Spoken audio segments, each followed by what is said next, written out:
to the semifinals in the WWE's King and Queen of the Ring.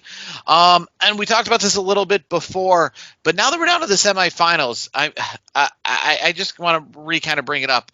Your view, what is your opinion? Should these semifinals be on Raw and SmackDown, or should the semifinals and the finals be on the pay-per-view proper?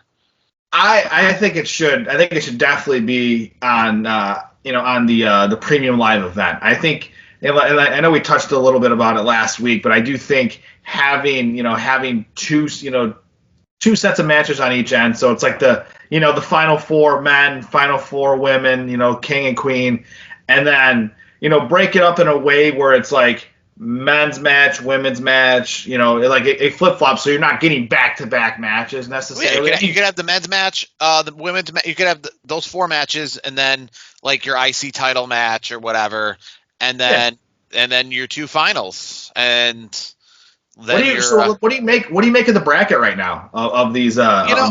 It's interesting. So we'll talk about one major surprise. Like, things aren't as chalk necessarily as I thought they were going to be in this. But yeah, just to touch quickly on the idea, a lot of people have said, and we put this poll out there, and actually more people said they're preferring that these are on the shows because of the fact that Raw and or SmackDown has been getting a lot of good wrestling lately. That is the one takeaway from this. I attended SmackDown last week. We just watched SmackDown a few moments ago. Raw this past week was pretty good. But the fact is that it's getting these really good matches on television that we haven't seen in a long time. We don't see this on the road to WrestleMania or on the road to Royal Rumble. We don't see Gunther, in a 13-minute match, on free TV, if you will, right? I mean, that's what we've so far seen.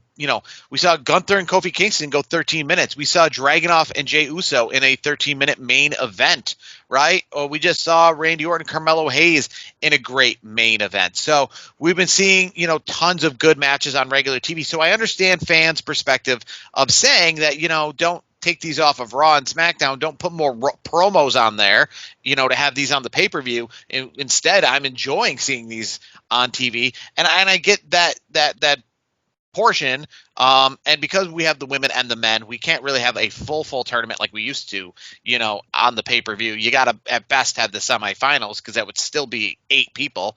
We don't need the whole tournament on television, though. I think we need to have it on a good portion of it on the premium live events. I think we agree with each other on that. Yeah, that's the thing.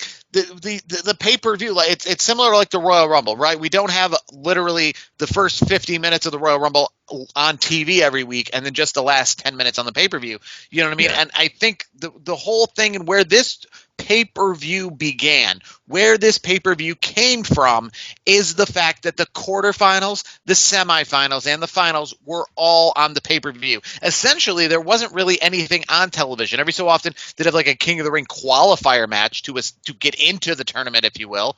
And that was similar to like the Royal Rumble, where some matches were set and some matches were for sure, and then some matches just for fun would be qualifiers, right? But it wasn't like an additional round. It wasn't like you had to win that to get in. It was like you'd qualify, and then they'd make the tournament, and some people were already in, and some people were in because they qualified. But the tournament itself, that's the idea. The idea is similar to the Royal Rumble, that it was 100% the pay-per-view. It was endurance. All the little commercials they would play when the pay-per-view started would always talk about, what it takes to be king, and the endurance and the lasting through the tournament. The whole tournament took place at the pay-per-view, right? There wasn't really brackets other than that. So this idea of having the entire tournament except for the championship on TV, is a new concept, and I think it kind of takes away. And also, what probably, is the most important part about this is King of the Ring, Queen of the Ring. It's a cool idea. It's neat and all, but it has to mean something. It has to have some sort of implications. It has to be like Money in the Bank. It has to be like the Royal Rumble. It has to have something to it. And a lot of people are certain that Triple H is not going to drop the ball and he's going to give these people pushes, but we're not 100% certain. It isn't in the writing. It isn't in the actual, if you win this, this is what you get. And I think it needs to be. Let me stop you there, though. Let me stop you there. You mentioned Triple H, and we all kind of expect these days for him not to drop the ball because, at the end of the rainbow, so to speak, neither the Queen of the Ring or the King of the Ring have guaranteed like title shots or anything like that. So here's the thing, and I will give Triple H the benefit of the doubt because of how great things have been as a wrestling fan, and especially in WWE as of late. So I do think whoever comes out as king and queen of the ring respectively, I do think we're going to see both of them get pushes, and I feel like eventually it's going to be, I don't think it's going to be like right away, but I think they're going to progressively get more steam, get more heat, get rocking and rolling, get the train track, get down the train tracks and just get full speed ahead. And then at some point in the not so distant future, I guess, they'll get their shot. There's so much depth in this division right now with all the re-signings that have been reported as of late, where it's very top heavy right now. So I think let's let the dust settle with some of these matchups, because let's be honest, we know Drew McIntyre and CM Punk are going to be facing off at some point, but also don't be surprised if Drew McIntyre defeats Damian Priest for the championship coming up in Scotland. Like, these things can all happen. So there's, those are just small examples of a whole pretty good sized picture of what's going on at the top of each division, so to speak. So for me, the King of the Ring at this point, it's almost like you're getting an unofficial ticket to the title dance, so to speak, but it's like the dance is at a later date, so to speak. So I trust Triple H. I think with this King of the Ring, and it's been going on for quite a while now, in the couple last decades or so, it's been almost 20 years. I think it's been about that since it's went away as a traditional pay-per-view, and then it's come back here and there as special events and parts of SmackDown and parts of addition, like the King of the Ring final on a already existing pay-per-view, et cetera, et cetera. But I think if the idea is that this King and Queen of the Ring is to bring it back as an annual pay-per-view event, it's kind of dropped the ball. Not from the matches. The matches have been great. This has been one of the best when it comes to that, for sure. Yeah. Probably one of the best King of the Rings in history when it comes to actually the wrestling that is occurring within it, right? So there's no doubt about that. But I just think that if you're going to try to put this up there and return this to where Royal Rumble and Money in the Bank currently are, because Money in the Bank took that spot from King of the Ring as one of the big 5 pay-per-views, you needed to come out, one, by having more matches on the pay-per-view itself and making the pay-per-view be more about the King of the Ring than it is about, Cody and Logan Paul and stuff like that. It needs to be more about that tournament, right? But also that it has some sort of meaning, because we've crowned many kings since 2003, the last year in which the King of the Ring was an official tournament that took place every single year. In 2003 was the last year that event happened as an annual pay-per-view.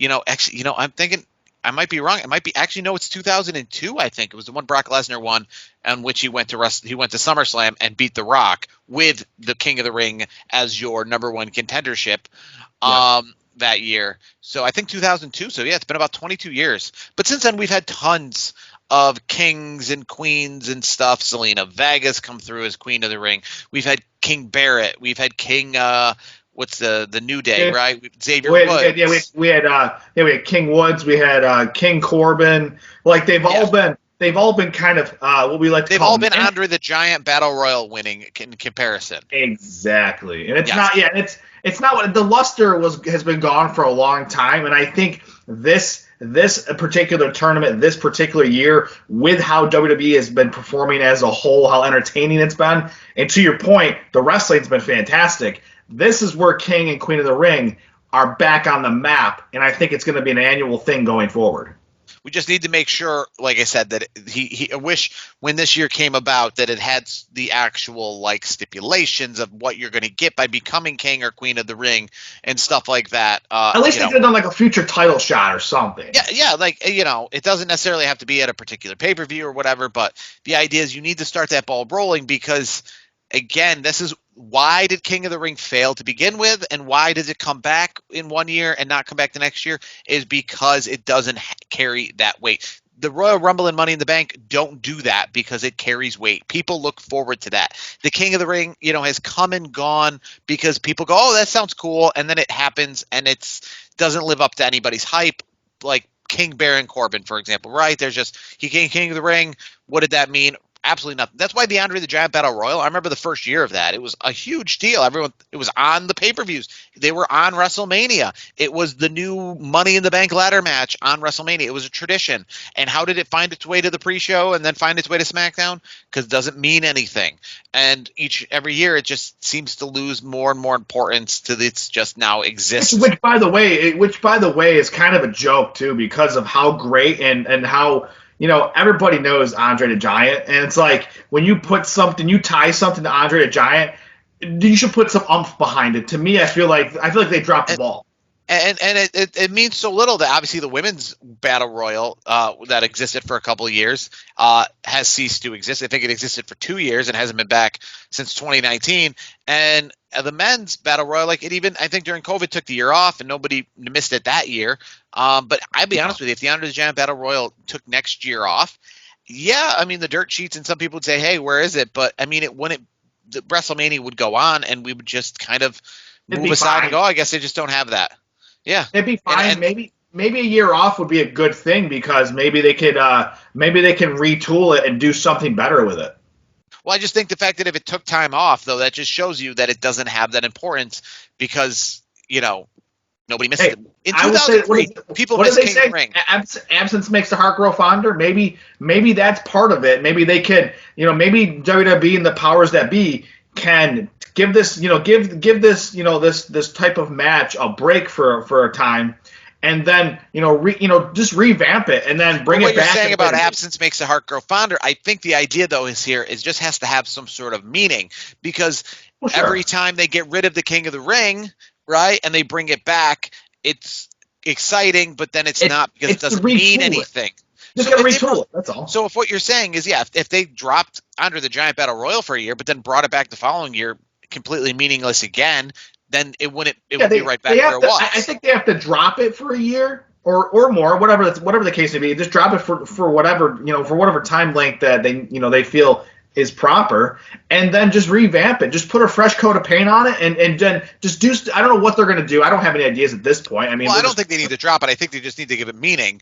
And the same with the King of the Ring, right? And that's how this is going to stick around. How there'll be a King of the Ring next year, and a year after that, and the year after that, is if it has some sort of meaning. If it's on the calendar, if it's a May expectation, like the Royal Rumble's a January expectation, if these things are set in the months that they're in, and you can set your clock to them, then they'll have meaning. If Let me ask you this. Next year is in October, and then the year after that it doesn't exist, and nobody gets title shots at all.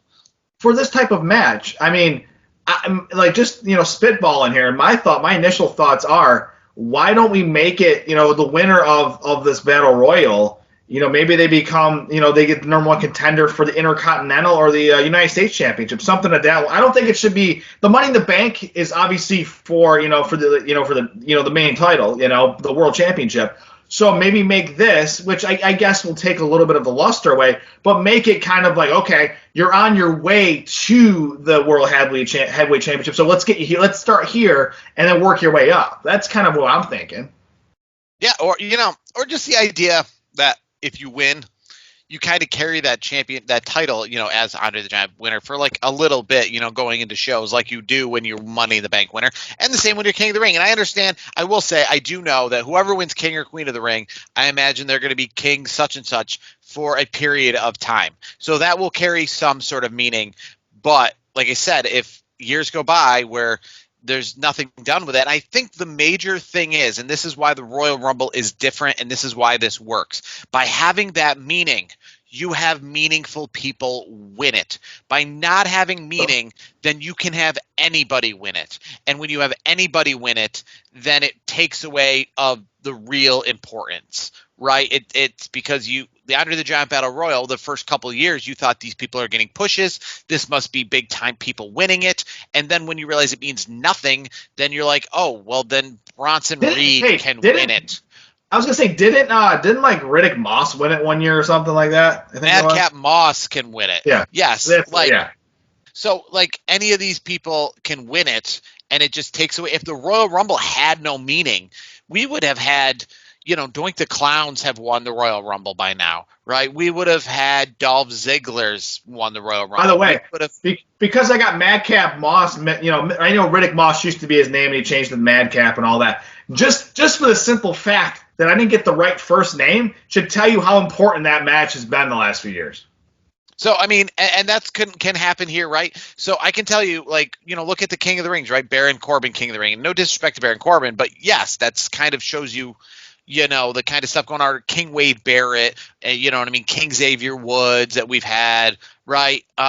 It's those kinds of things that mean it. That this year you have the potential of having some big time people win it, and focusing on this year. Finals. So what do you got? So here let's go over our final four for each.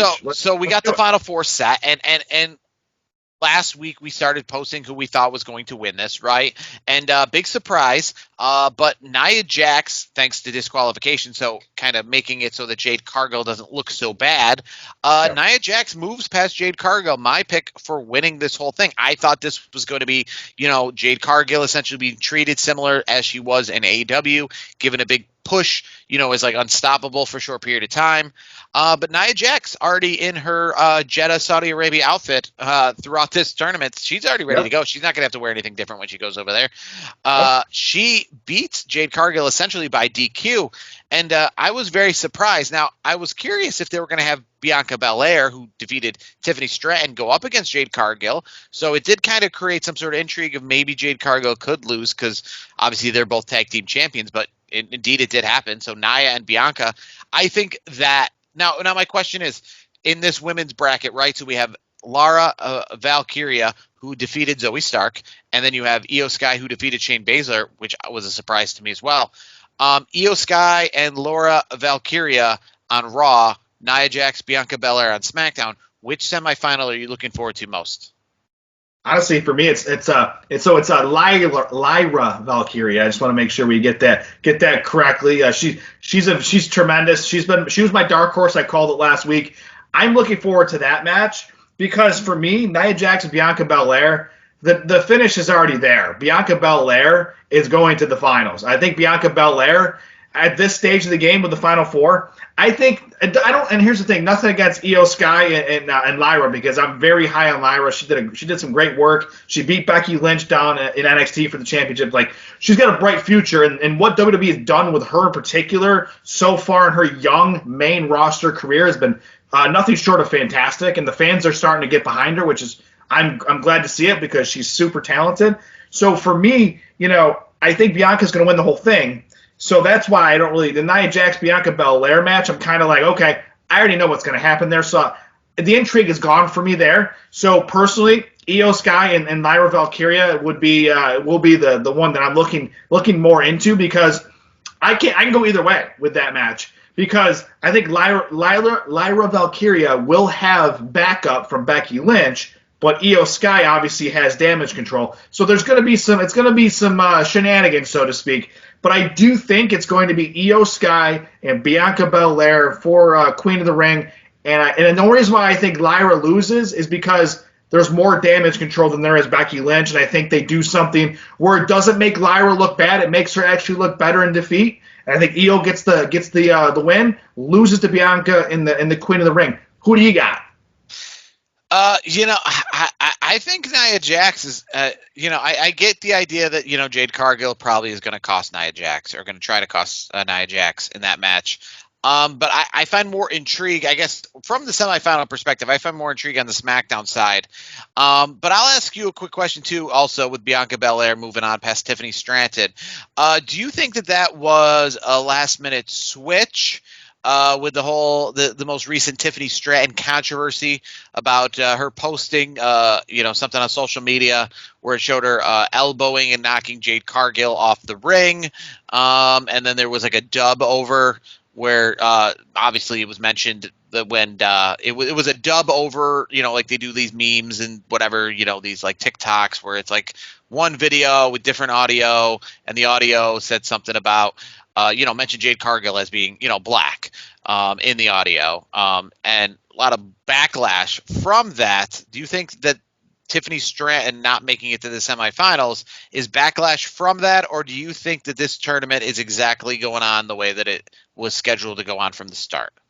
I think based on how I would say Bianca won, and I think it was a very competitive match, and I figured it was going to be a competitive match from the onset, and also Jade Cargill losing via DQ, which had to be very thought out, I would think, because you want to make sure you protect Jade Cargill at all costs. So I think it was already very thought out. I think the other stuff is what it is.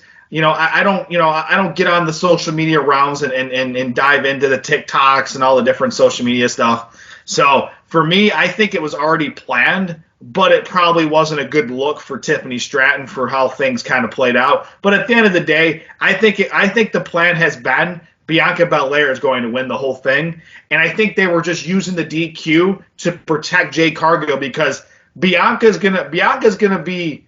I know she's already been champion. She's already been the top dog, so to speak. I do think she's queen of the ring, and I do think another singles title. So your pick was Jade Cargill winning it, but with Lyra Valkyria as your backup, and now Jade Cargill's gone. Lyra Valkyria is still in it, and you're not going with her.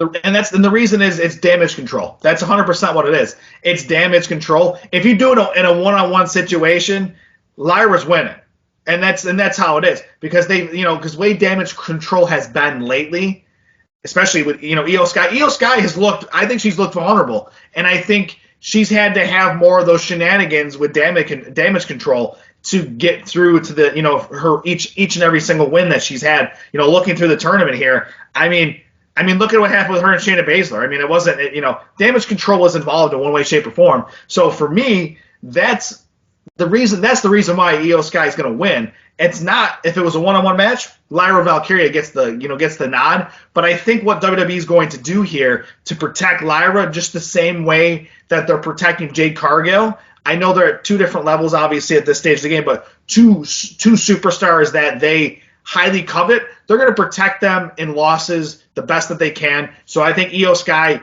because of some shenanigans by damage control, gets to the finals. But I think at the end of the day, I wouldn't be surprised if Lyra, I wouldn't be surprised if Jade Cargill and Becky Lynch, one of them or all of them get involved and prevent damage control from, stealing Bianca's moment as Queen of the Ring. That's just my opinion. In the men's semifinals, you got a main event match that I'd like it on the pay-per-view, but also I could definitely see why it's going to draw pretty good ratings on Monday Night for Raw as well as this whole tournament has. So I definitely see both ends of the spectrum here when it comes to why you want to keep these matches on TV because they're making some TV feel like a pay-per-view event. But a match I actually saw last week, it ended in a disqualification, but I saw it last week after SmackDown went off the air in a dark match.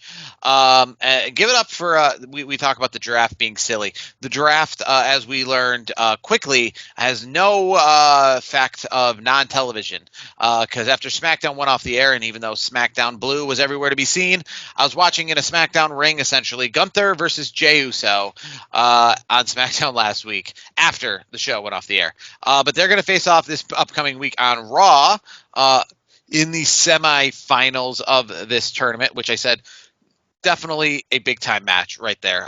Going to be the main event of Monday Night Raw. I will tell you that for sure. I can't think of anything else this upcoming week on Raw that is going to main event the show. But then you also have Randy Orton and Tama Tonga. Now, that is an interesting one. SmackDown this past week, in fact, saw some kind of that, bloodline Randy Orton, stuff going on. So it's definitely next week on SmackDown when they face off. It's going to be not just Randy Orton versus Tama Tonga, but it's going to be kind of what does the bloodline have to do with this. So when it comes to semifinals in the men's, which semifinal are you looking forward to the most, Raw or SmackDown? I'm actually looking forward to Randy Orton and Tama Tonga just because of the bloodline portion of it. I think the bloodline, they're very intriguing. I think Solo Sikoa has come into his own as the leader while Roman Reigns is vacationing, so to speak, and taking a break. And I think he's done a stand-up job. He's built himself a pretty good bloodline there with the brothers there. So Loa Tamaloa and then Tamatonga. So or Tonga Loa, excuse me, Tonga Loa and Tamaloa.